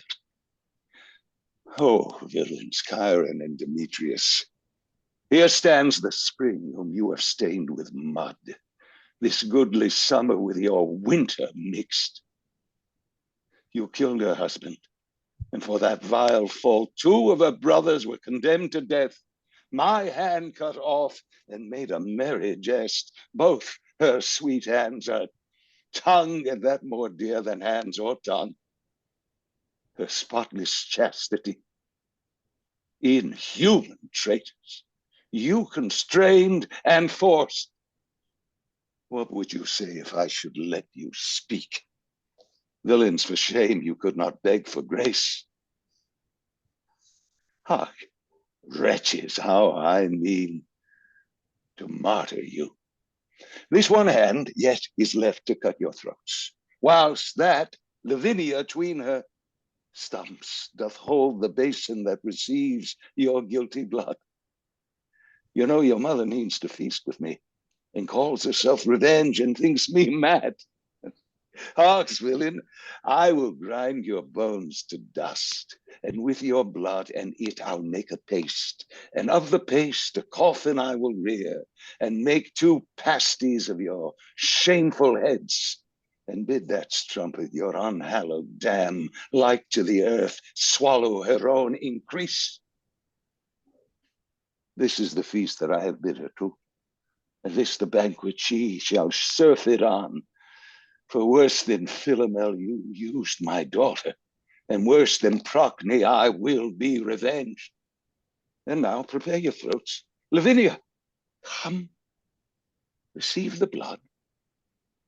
And when that they are dead, let's go grind their bones to powder small, and with this hateful liquor temper it, and in that pace let their vile heads be baked. Come, come, be everyone officious to make this banquet, which I wish may prove more stern and bloody than the centaur's feast. So, now bring them in, for I'll play the cook and see them ready against their mother comes. Excellent. Wow. Quite a speech. Man, oh man. Sorry, Charlotte, I forgot that there wasn't very much going on with Tamora in that section. I felt her presence. She was there. I was busy. I felt Charlotte. I was busy. I was very busy being rude. I really, I got the sense from your reading, Tony, that this was a man that had seen so much blood before, and I really enjoyed that. I really enjoyed the least pleasurable part was the killing of them. It was much more enjoyable to talk to them and let them know what was going to happen. It really is a beautiful revenge moment in one of the greatest ones in all of Shakespeare's plays, this speech. Is there anything that you guys want to bring up what do you think, Angie? Oh, I almost wanted to see Titus at the very end when he's talking to Lavinia about what they're going to do with the bones and all that stuff.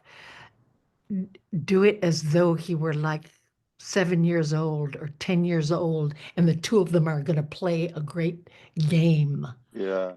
I mean, I don't know. I would just like to see it that way. Well, I really it's a noticed good how he idea. said, "I'll play the cook." Yeah, maybe that's what made me think of it. That I thought That's good. he's just like there's a sense of enjoyment in this. He's here we he's go. been waiting for this moment for sure. And of course, if you're playing the daughter there, I mean, she has to be horrified by him. I think expecting that she's going to go along with it. I don't know. The possibilities between the two there are just great.